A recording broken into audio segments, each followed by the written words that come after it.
Hello my beautiful ladies, assalamu alaikum, welcome back to my channel. If you're watching me for the first time, hi, my name is Tiya. I'm a makeup artist from Karachi, Pakistan. I have always felt that the internet makeup community is seriously lacking in some Desi Skin reviews, so I thought why not start a series on my channel where I review foundations from international brands on my very Desi Skin. I'm also going to include Pakistani brands in this. I am going to review drugstore and high-end and indie brands, whatever I can get my hands on. So if you are interested in watching how different foundations perform on very desi skin, stay tuned.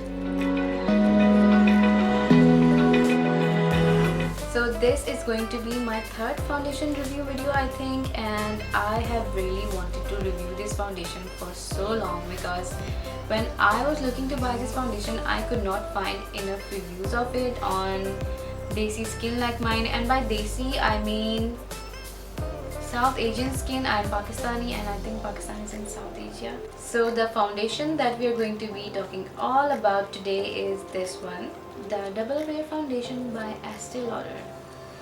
I have this in the shade 1W2. Now you guys, the shade range of this foundation is just amazing. I think they have 50 plus shades and they had all these shades before Fenty Beauty came out and just changed the world with their foundation range. So I have to really applaud Estee Lauder for that. Inclusivity is a major plus for me, especially when talking about such a giant brand like Estee Lauder, because they are just all over the world. They own so many smaller makeup companies and I feel like they are doing a really good job with their foundation formulas and their shade range, more so with their shade range. Now I have to say this, when you see me applying this foundation, you may think she is using a shade that is too orange. I totally am, you guys. I bought this online and I guessed the shade. I should have gone one shade lighter, but it is only one shade dark, so it doesn't really matter, and I prefer looking tan, so it's not really a problem for me. But I just wanted to say this because it is what it is. Somebody's going to notice it and call me out on it. So you guys, as usual, I'm going to show you how it applies, how well it works with my blush, bronzer, powders, everything on top, and then we are going to do two check-ins. First check-in is probably going to be at around the 4 to 6 hour mark, and the second check-in is going to be around 8 to 10 hour mark. So if you want to know all about this foundation, continue watching. If you find these videos helpful, please do give them a thumbs up and do subscribe to my channel if you want to see more from me. So before we get into the application process, let's talk about the claims of this foundation, right? So it claims to be stay in place makeup with SPF 10 PA++.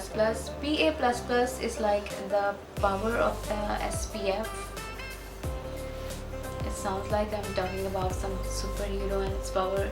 Well, SPF is like a superhero. It protects your skin from sun, but this is not enough sun protection that you can just wear this foundation, go out in the sun and expect your skin to be protected. No, this is just an added benefit. Do not rely on the sunscreen that is in your makeup because it is not enough to protect your skin, especially if you're somebody who is spending more than 20 minutes outside in the sun. This is for all skin types. It is long lasting yet lightweight, wears comfortably up to 15 hours even in high humidity. Should we test this for about 15 hours? Oh my god, we just might. Won't smudge or come off on clothes. I do agree with that. Oh my god, I should not have said that. So it also claims to be smudge proof, oil free, fragrance free, non-acnegenic, which is great because my skin is just breaking out so bad nowadays, you guys, so bad. I know what the problem is, I'm just not willing to solve it. So those were all the claims. Now let's move on to the application.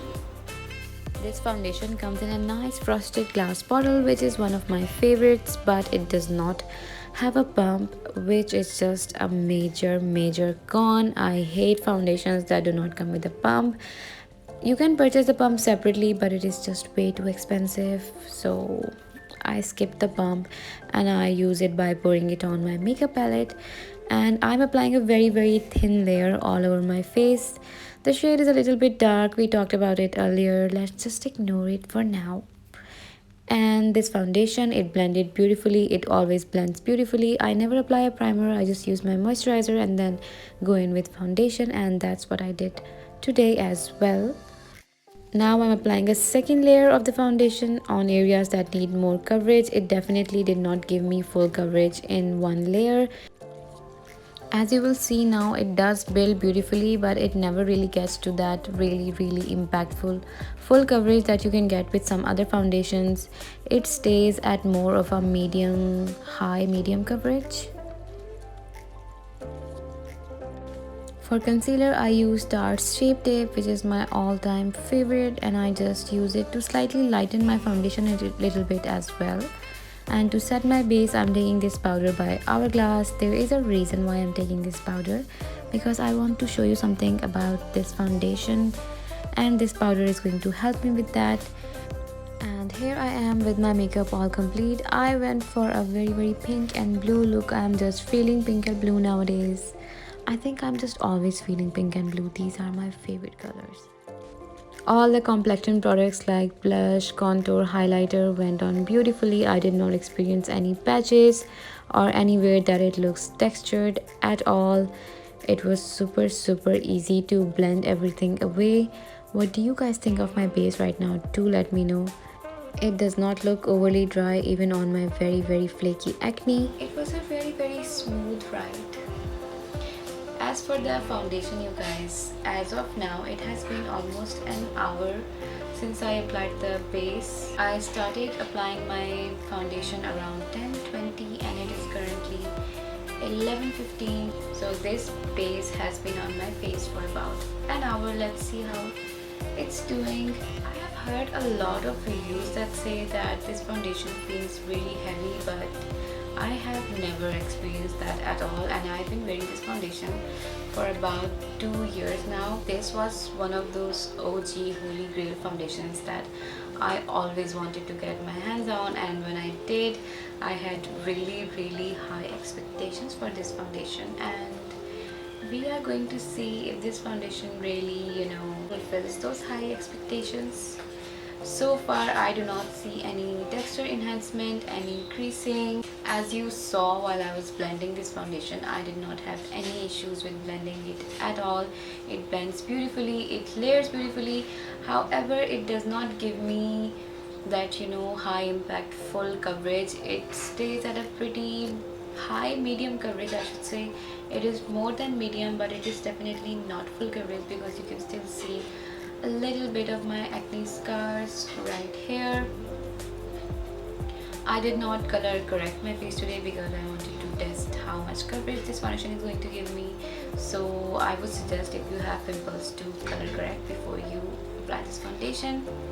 It did cover up my hyperpigmentation pretty nicely. I do not really see it peeking through. And from my experience with this foundation, I know that it is not going to control oil on my face. My face only gets oily on the nose, and even then I always get oily after about 4 or 5 hours when I'm wearing this foundation. So I guess we will see that when I do a check-in. I can't stop touching my hair. I'm just obsessed with touching my hair for some reason. So far there is no texture enhancement. There are no patches on my skin where the foundation looks caked or dry at all. I will see you in about 4 or 5 hours. Alright guys, so I'm back for my first check-in. It is 5 p.m. now and I put this makeup on around 10:20, 10:30. So this whole face has been on for almost 6 hours now. Let's see how this base is doing. So the elephant in the room, my nose. My nose looks very oily. I cannot continue talking without powdering it down because it is bothering me so much. So I'm just going to powder it down. And the powder that I showed you guys earlier, the powder that I used to set my whole face with, the Hourglass loose powder, it does not control oil on its own at all. I have to use a different setting powder on my nose if I want my base to not get oily on my nose. I did not do that today on purpose because I wanted to show you that this foundation does not control oil either, so keep that in mind. Now I'm just going to go bring out some powder and powder down my very oily nose. I'm just taking this Velvet Matte Powder by Luscious Cosmetics to powder down my very oily nose.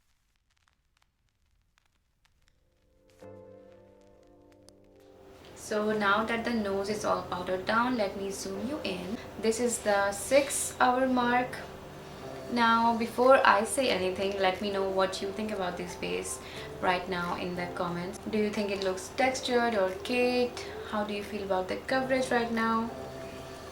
Just take a minute and please let me know what you think, and then I will give you my opinion. Let's get very microscopic about this base. The skin on your acne can get very dry and textured, so we will see if this foundation is enhancing any texture. I don't think so, you guys. It does not look overly dry or caked on my dry patches. As for my smile lines haven't really formed yet, and if a foundation is going to give me smile lines, it usually happens around the 6-hour mark, and it has not happened yet, so that's a really major plus for me. My concealer has creased a little bit under my eyes. You guys, my son, my 1.5-year-old baby, literally sat on my face. I just had to put that information out there because usually when people wear foundation, a toddler is not going to come and just sit on their face. So this is a very unusual circumstance, I should say. But I don't think my toddler sitting on my face has affected my base. I mean, my blush, contour, highlight, they're all pretty much 100% there. It does not look faded. I do look really tired, don't I? I've been up since 7:30 a.m. and I usually do not get up that early. Being a mom, I'm constantly talking or screaming throughout the day, so my foundation gets really textured around my mouth, which hasn't happened yet. So very impressive. Sum up how my base looks after 6 hours. We have coverage. The coverage is pretty much 100% there. I did not experience any transfer throughout the day.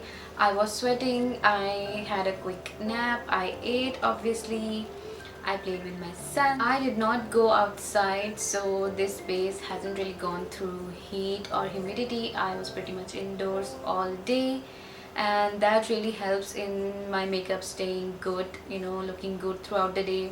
My nose got supremely oily, which is a major con because my skin, the skin on my nose doesn't really get oily on its own. It only happens to me when I'm wearing makeup, especially if it happens during the daytime, because on its own my nose would start to get oily very late in night at around 11 or 12 p.m. well 12 a.m. when I'm right about to go to sleep. As for the creasing under my eyes, the Hourglass powder does not control oil, does not control creasing.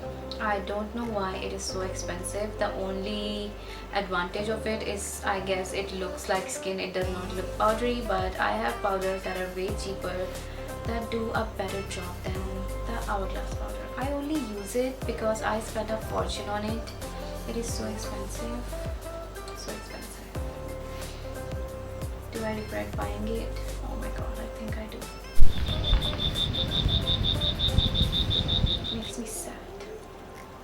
So guys, I'm back after almost 14 hours. Oh my god, I cannot believe I wore this makeup for 14 hours, and this is how the base is currently looking. Now before I say anything, let me know what do you think about this base right now.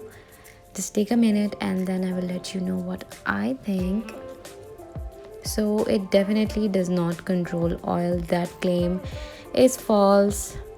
Even though my skin is not oily, I'm looking pretty dewy and glowing as of right now. If I was going somewhere, I would powder down my forehead and my chin too by this point, but I'm actually just about to go to sleep, so not gonna do that. And I wanted to show you guys everything without any touch-ups. The area around my mouth does not look textured, you guys.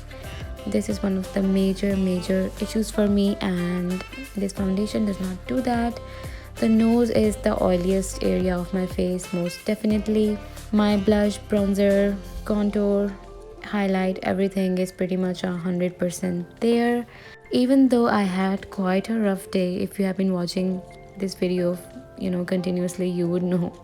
And as for my smile lines, there are no smile lines, you guys, none to be seen. So all in all, this foundation does live up to most of its claim. It is very long wear, however it does not control oil and does not have a pump. So I'm going to give this foundation an 8 out of 10. For this high price, I expected a little bit more, but that is all for today. Thank you so much for watching. Stay tuned for more. Take care of yourself. Allah Hafiz.